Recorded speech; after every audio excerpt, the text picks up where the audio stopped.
sometimes charity isn't just money. Sometimes it's a smile. Sometimes it's a hug when someone needs a hug. And in today's day, post-COVID, I think people need hugs more than ever. Sometimes it's just to speak softly when someone needs a tender voice.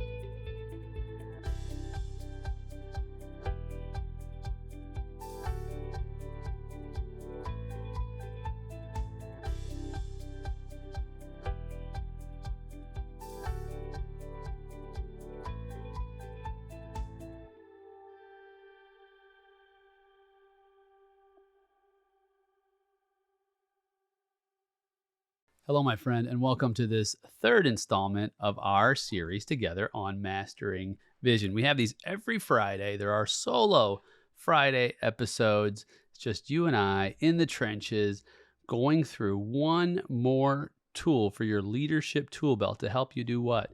Aim for greatness, to thrive in serving others. That's the high call of leadership.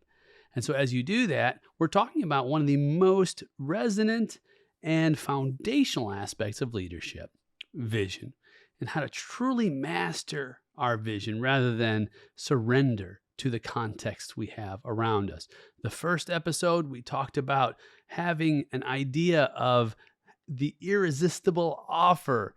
And then the second episode, we talked about creating a legacy mindset, if you will. What is it that I want to have to be remembered by, the tribute of my life and my eulogy when it's all said and done, to guide and order my steps?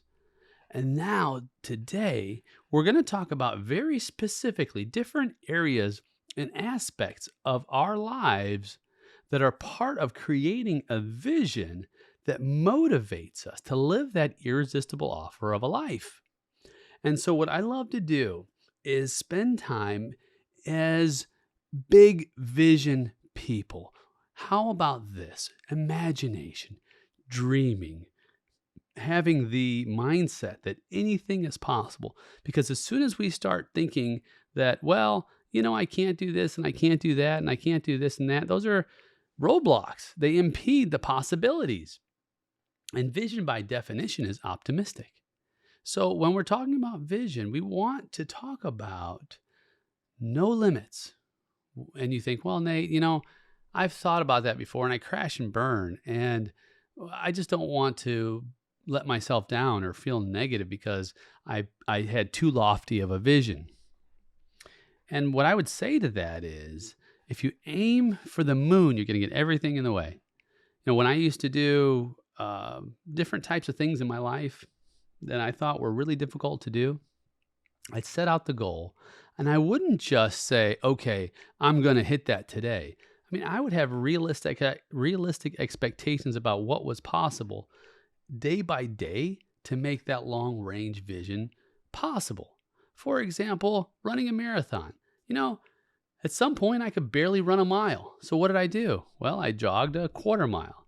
And then I got my stamina up and I did a half and then a mile and then 2 and 5 and 10 and 15 and 20 and then eventually 26.2.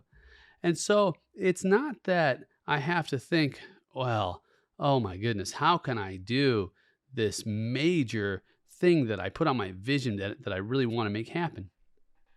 You take it step by step. You take it day by day.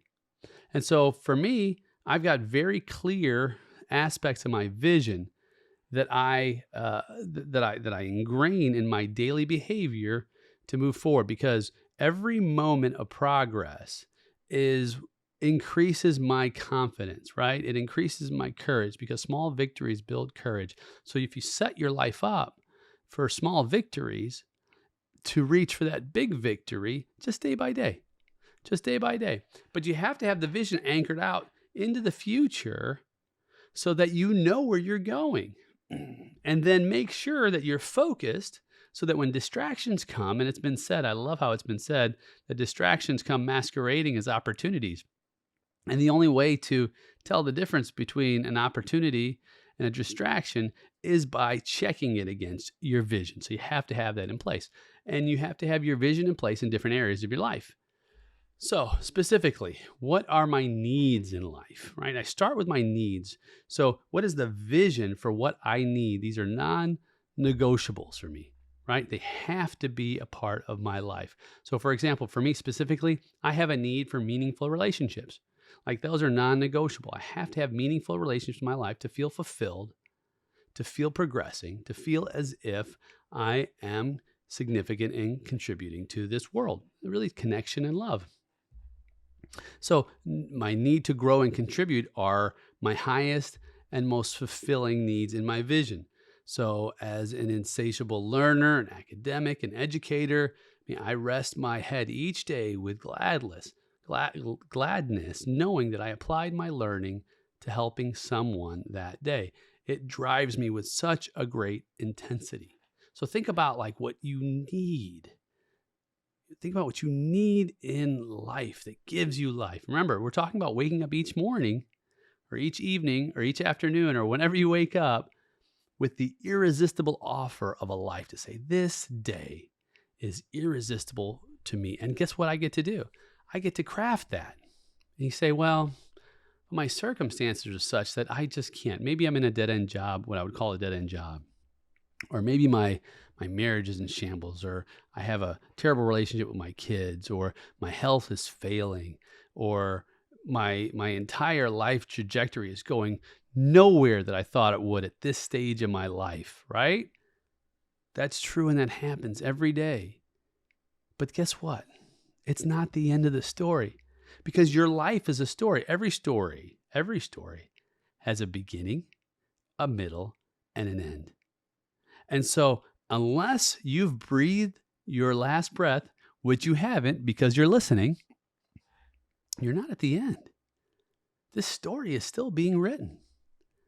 And you get to co-author this story as you continue to grow. So you say, I'm in such a bad spot right now, Nate. I can't even think about vision. Take a breath. Take a step back and begin to dream again. Even if it's just for a moment, maybe there's just a small window in your day.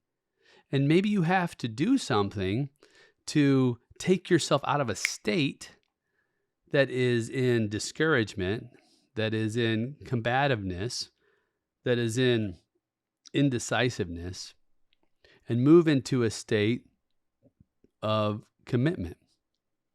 And so you have to move into a different state. And so how do you do that? Well, sometimes you do it through meditation, sometimes prayer, sometimes it's exercise. I know when myself and others, we talk about going and burning off some calories, the endorphins kick in. And sometimes my problems that I had before I exercised are less weighty. They're the same problems, but they're less weighty when I'm finished, because what? My state has changed. My state of mind, my state of presence has changed. So if you're in a state of mind or presence that's extremely discouraged, find something that will move you into a different state of mind. It could be a conversation. Speak with someone who is an encourager in your life. You say, Nate, I don't have anyone who's an encourager in my life. Find someone. There's social media. There's encouragers. Hey, start scanning your friend group for encouragers in social media. You'll find them and DM them. It's a fancy word, right? Direct message them, PM them, private message them and say, hey, look, I see you're such an encourager, and man, I am just out. I am just spent. I have no faith right now in my life, in humanity, in anything. And guess what? That person may just be the person who will carry your faith for you during that time of anguish and suffering and help lift you and guide you. So all kinds of ways. I'm a spiritual person. You know that if you've been listening to the show. I spend time with God and just in gratitude and thankfulness and appreciation, enthusiasm to live. Every morning when I wake up, my first thought is, I'm still here. My work's not finished yet. God, may everything I do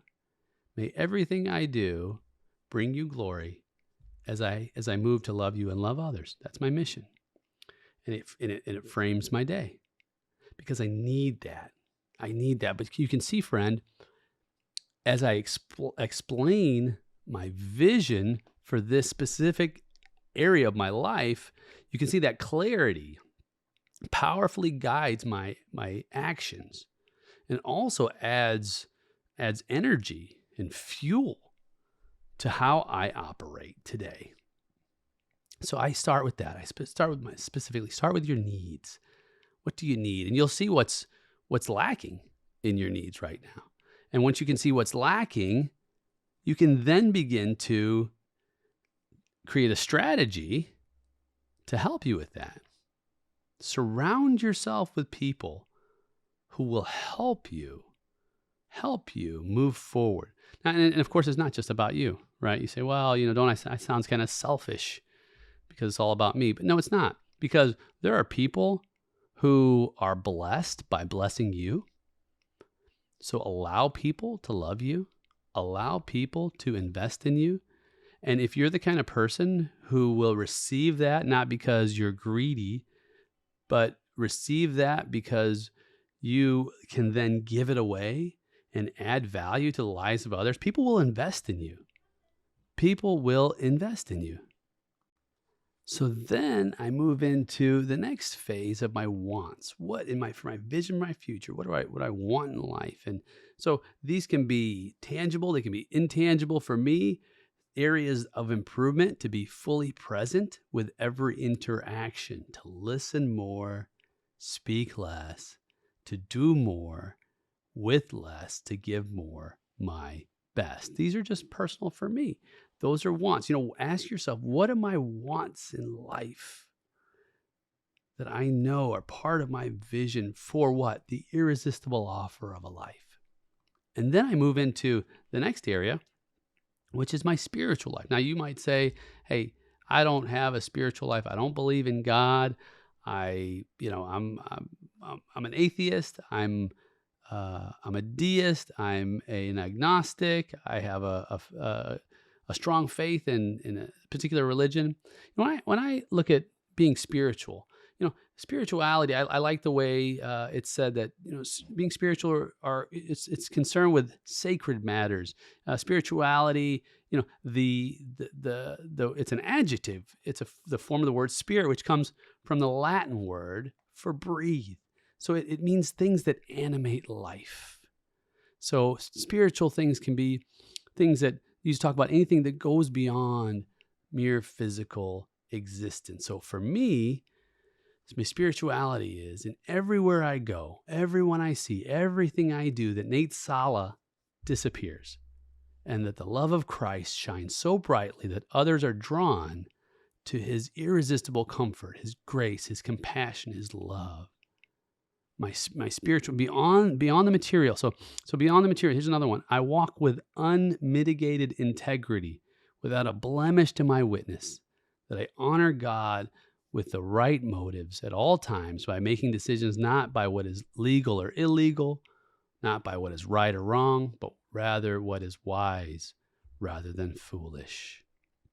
And each morning, I awaken with such immense gratitude that my work is not finished, as I said earlier, so that I can use every faculty I have to bless those who I get to steward. And so this is my great grand vision. It's not easy to achieve. You want it to be stretch goals, right? Lofty vision in your walk. And that's going to look differently for you. And then my next phase is family.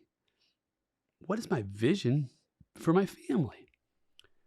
So my vision for my family is very clear. I stand up for the causes that are important to my family. I invest in time for making unbelievable memories. Create a model that we can all serve without compulsion, but with fervor, compassion to love everyone.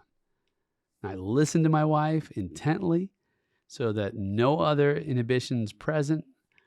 As you can see, it's a big deal, right? We pray daily, learn something new about my wife each and every day. Even after 20 plus years, I want to learn something new about her, and that we're on this tremendous seafaring journey, and the captain and the crew, right? Sometimes I'm not the captain. Sometimes I'm part of the crew, and that's okay. I have help with these experts at managing this ship. We work together to plot a course and set sail for a new shared adventure. And as far as my son, I'm totally interested in his growth, his life, his future. I teach him how to be a follower of God, a man of honor, a husband of love, father of grace, peace, and hope. And I invest in my brothers and sister and kids. Long overdue. You see, this is the vision that I have. And as I extract this from my mind, then what happens? Then I see it on paper, and then it becomes reality because I'm inventing it and creating it, and then I can achieve it because I can then take steps toward it. Friendships. That's my next step. What do your friendships look like? For me, true friendships are a gem. And I look at the family and friendships in a very meaningful way. I want to cultivate bonding relationships. I want to meet with the guys and have some fun. I want to pray specifically and deeply for one of my friends each month, regularly. And so, just those kind of aspects of my friendships. Personal gratification, that's another area of vision that I look at. How do you approach what personally gratifies you in your life? For me, one of the things that's going to personally gratify me in the future is publish a book or several books on business, on life, on vision. My dissertation is published, but it's not for popular press. I want to be able to publish for popular press, for non-academic sources. That's an aspect of personal gratification. On my list is participating in a full Ironman. So I got hurt in 2012. I had double herniation in my back, and I had done several, we call it 70.3 Ironmans, they're basically half Ironmans. But they're called 70.3s because people don't want to consider themselves half of an Ironman. And I don't know if even that terminology is PC anymore. But anyhow, because there's Iron women who are much faster than me. I was never like the guy who was extremely fast, but I wanted to be able to finish. And because of my back injury, I couldn't do it. But I've been healing over the years. And I haven't sold my triathlon bike, my race bike. It's still hanging up in my garage. And part of the reason why I have not done that is because it's still a piece of my personal gratification. And that's a vision for me. And so the things I do, here's the beauty about setting these things out on paper, is that you can then make choices around how you move forward. So clearly, if I'm going to go for that, some of the things that I need to do is, one, I need to enlist friends with me who are also wanting to do that. Why? Because iron sharpens iron, and we can start to work together in that trajectory. I actually have someone exactly in mind, a member of my Leadership Elite group, who's also a partner in another mastermind / coaching program that I know he's all for it. And so I have to make the commitment to do that. But because I see it as part of my vision, I can then take steps to order it. Another aspect of vision that I like to look at is charity. How about how you are charitable? And me, charity is to give where needs arise. And where needs aren't readily apparent, you don't have to uncover and sift, but be ready to do that with intentionality. And sometimes charity isn't just money. Sometimes it's a smile.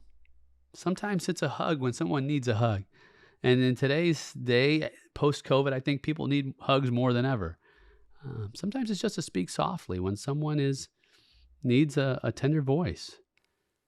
Another one is, as far as charity, don't wait to have too much before I start giving back. I wrote this on my vision.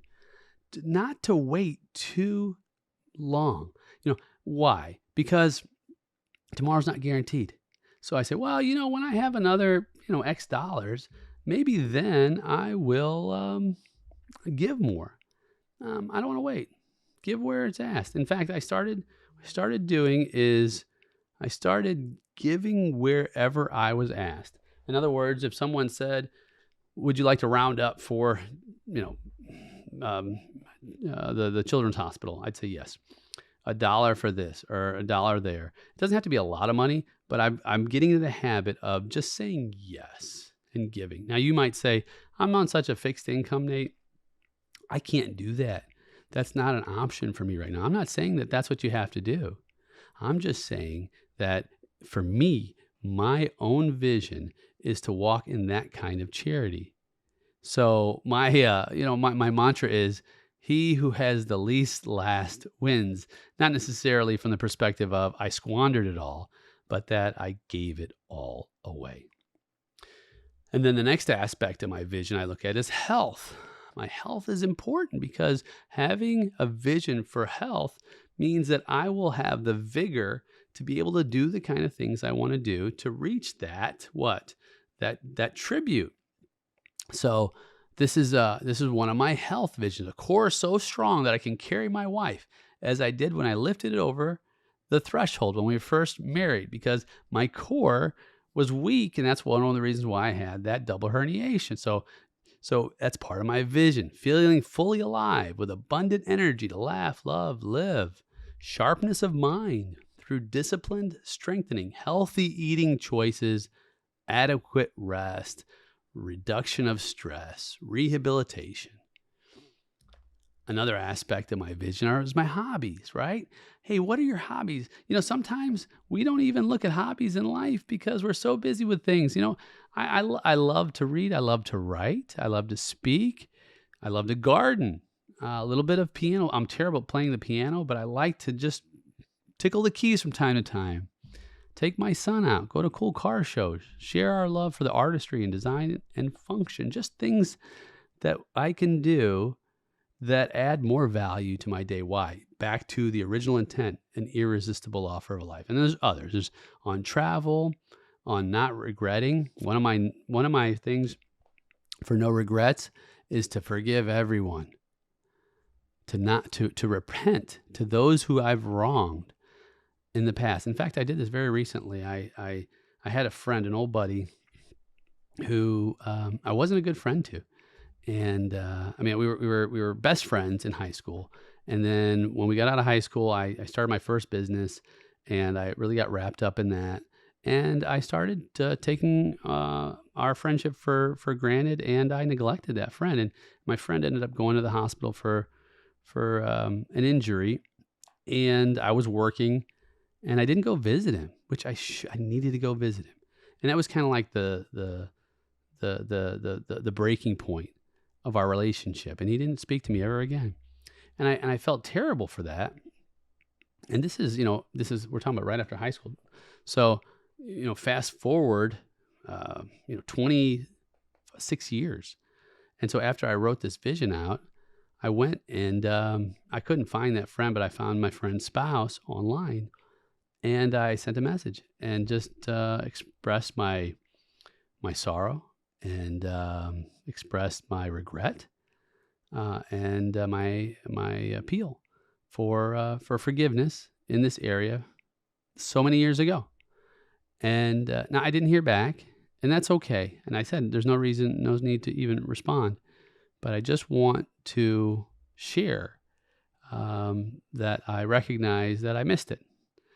And that I lamented over it. That was liberating. It was freeing to me. And so this is important. This is important to get it out on paper, what your vision is for your life, all these different areas. And then, of course, I talk about business too. What does a vision for my business life look like, right? So my accounting and my advisory firm, it's thriving with me as a leader rather than a technician. So I move out of doing a lot of technical work, such as preparing 1040s and things like that. I've got great people to do that kind of stuff. My small business, my leadership development business, is serving those who truly appreciate and grow from my teachings. I serve this really diverse swath of people and communities all over the world. That's my vision. So as I begin to extract that vision, put it on paper, see it, then guess what happens? Then it manifests itself in my mind. And then I have a very tangible set of goals, outcomes. And then I work backwards to organize those. What can I be doing today in each of these areas to make that vision real? That is the next question we're going to cover on the very next episode as we unroll mastering our vision. So, my friend, today is a day. I hope you take at least one of these aspects and begin to dream big on different areas of your vision for your life that makes it an irresistible offer, that when you wake up in the morning, you are ready to embrace it because it's a life worth living. Thank you for joining, my friend. I'm so glad you're with me. I'm Dr. Nate Sala, and this is a call to leadership.